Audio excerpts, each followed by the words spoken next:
हाय दोस्तों, मैं हूं लखन और आप देख रहे हैं मेरे यूट्यूब चैनल हैंड। और मैं आज लाया हूं आप सभी के लिए एक नया वीडियो जो कि आप सभी के लिए खास होगा। आइए जानते हैं आज की वीडियो में हम आज पोस्टल असिस्टेंस और sorting assistant, postman, mail guard और एमटीएस और जीडीएस से रिलेटेड यह वीडियो है। एमटीएस, जीडीएस, पोस्टमैन को सैलरी कितनी क्या मिलती है और उनका जो सिलेक्शन प्रोसेस और क्वालिफिकेशन और साथ ही एज लिमिट और उनका पे लेवल, उसके बारे में आज हम वीडियो लाए हैं। और यहाँ जानना आपके लिए अच्छा होगा क्योंकि आप सब भी अभी जो जीडीएस से एमटीएस बनेंगे, एमटीएस से पोस्टमैन बनेंगे या पीए बनेंगे, तो क्या आपको यहाँ पता होगा कि इनका सैलरी और इसका सिलेक्शन कैसे क्या होना है। इन सारी जानकारी के लिए यह वीडियो लाया है। वीडियो में साथ में बने रहने के लिए आपको सबसे पहले यूट्यूब चैनल को सब्सक्राइब करना है और साथ में लाइक कॉमेंट ज़रूर करना है। आप सब जो देख रहे हैं मेरी स्क्रीन पर, पोस्टल असिस्टेंस, sorting असिस्टेंस और जो पोस्टमैन है और मेल गार्ड है, आज इन सारे के बारे में हम यहाँ जानकारी देंगे।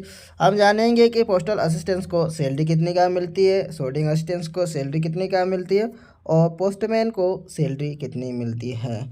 ठीक है ना। साथ ही हम जानेंगे इन सारी जो वैकेंसीज है, जो पोस्ट है, इन सारी जो पोस्ट ऑफिस में जो अभी चल रहे हैं, इन सारी पोस्टों में इनकी जो एज लिमिट है उसके बारे में जानेंगे और इनकी क्वालिफ़िकेशन, एजुकेशन क्वालिफ़िकेशन के बारे में भी हम बात करेंगे। एमटीएस, मल्टीटास्किंग स्टाफ जो रहता है और जो ग्रामीण डाक सेवक रहता है, हर गाँव सैलरी कितनी क्या मिलती है, आज इन्हीं सैलरीज के बारे में हम पूरी जानकारी आपको ला रहे हैं। सबसे पहले हम देखते हैं post office age limit. DS का जो एज लिमिट रहता है वो 18 से 25 वर्ष के लिए। 18 से 25 वर्ष के जो एजेस है वो डायरेक्टली एमटीएस के लिए जा सकते हैं। बाकी जो अभी पोस्टल से प्रमोशन होते हैं, जो पोस्टल डिपार्टमेंट से प्रमोशन होते हैं जीडीएस टू एमटीएस, उनके लिए एज अलग रहेगी।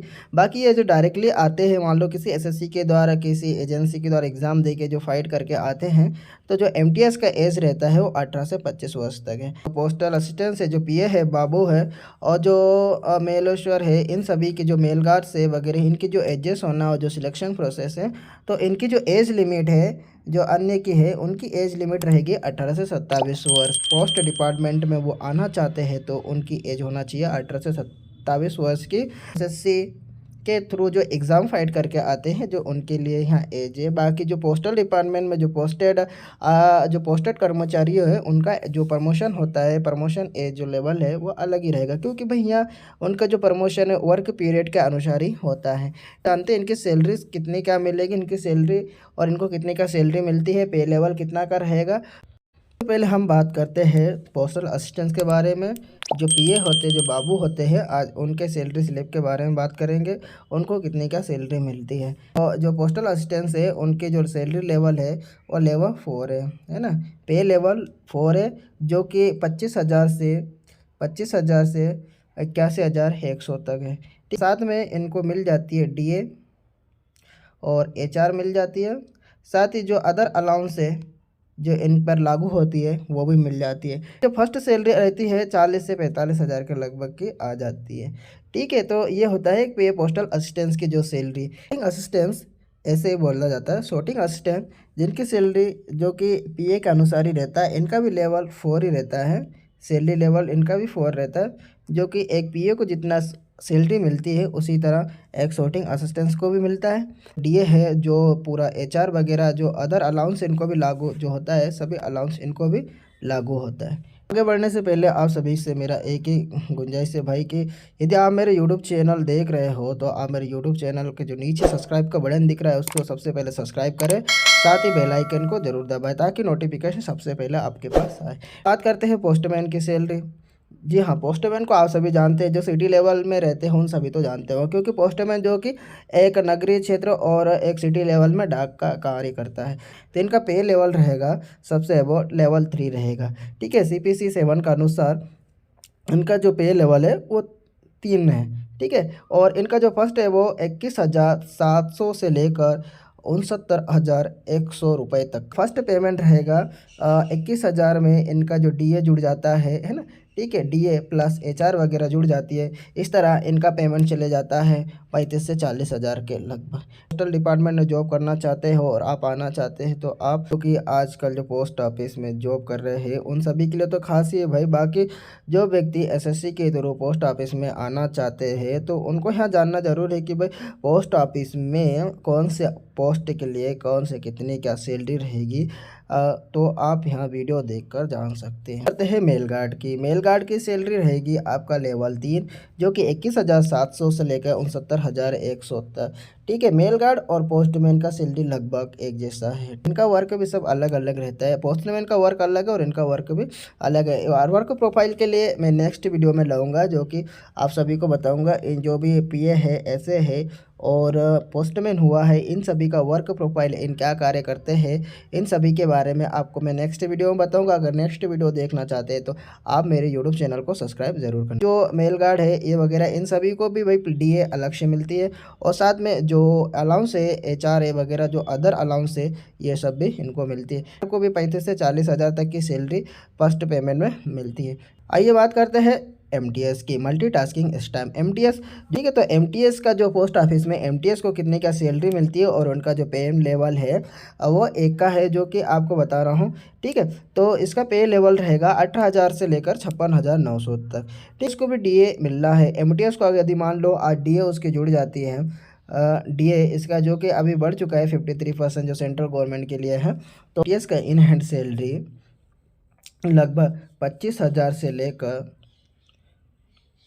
30 से 32 हज़ार के बीच में रहता है। क्योंकि जो एमटीएस है उनका डीए भी जुड़ता है, एचआर भी जुड़ता है, साथ में कुछ डिडक्शन भी होता है। इस कारण से इन हैंड सैलरी है ना वो 25 से 28-30 हज़ार के लगभग उनके आती है। 18,000 से ग्रोस सैलरी रहेगा 56,900 तक का।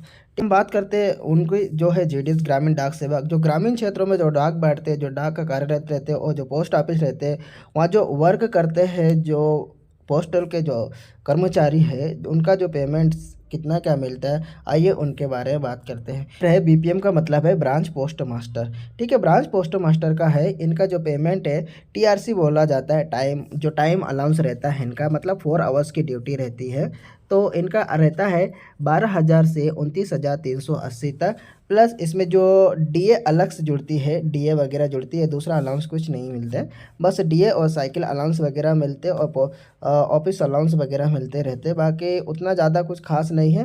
तो इनका ग्रोस सैलरी रहेगा 12,000 प्लस इन हैंड सैलरी हो जाती है इनका 18,000 के लगभग।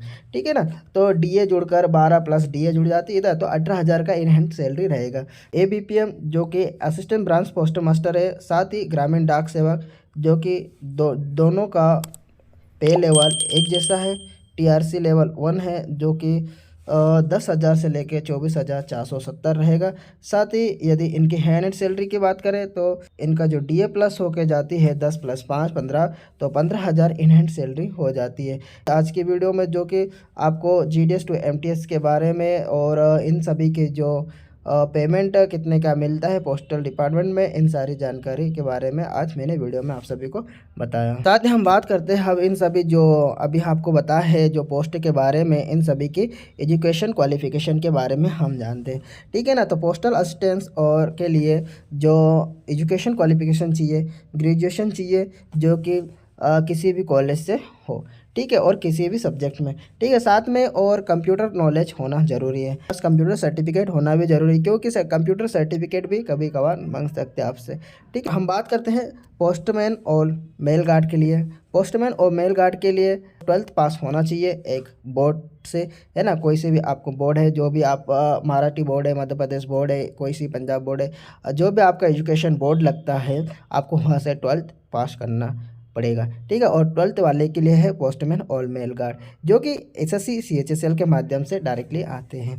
ठीक है, और यदि बात करें तो जीडीएस टू एमटीएस पोस्टमैन के लिए तो इनका क्या है, वर्क ड्यूरेशन पीरियड अलग ही रहता है और एलडीसी जो डिपार्टमेंट लेवल जो एग्ज़ाम रहता है उसे पास करना रहता है और फिर उनको इस लेवल के लिए क्वालिफाई कर दिया जाता है। पोस्टमैन और मेल गार्ड के लिए लोकल लैंग्वेज नॉलेज होना जरूरी है। लोकल लैंग्वेज बोले तो आप मान लो कोई एमपी में आया, एमपी में निमाड़ी है, बहुत सारी भाषाएं हैं। आप मराठी गए, मराठी में मराठी आपको थोड़ी आना चाहिए लोकल लैंग्वेज, क्योंकि आप वहाँ वर्क करोगे और आपका कम्युनिकेशन गैप भी बहुत ही कम रहेगा। तो फिर आपका वहाँ वर्क करने में आपको बहुत सारी इश्यूज आ सकता है। बात करते हैं एमटीएस और जीडीएस। जीडीएस जो ग्रामीण डाक सेवक है, एमटीएस मल्टीटास्किंग, जो इनकी जो एजुकेशन क्वालिफिकेशन रहेगा 10th स्टैंडर्ड, है ना, 10वीं पास। तो इसके लिए 10वीं पास होना चाहिए किसी भी मान्यता बोर्ड से। ठीक है, तो एसएससी के थ्रू आते हैं तो एसएससी के थ्रू आपको डायरेक्टली 10th पास होना चाहिए। और एसएससी में जो एसएससी एमटीएस की एग्ज़ाम होती है, एसएससी एमटीएस एग्ज़ाम आपको पास करना रहेगा।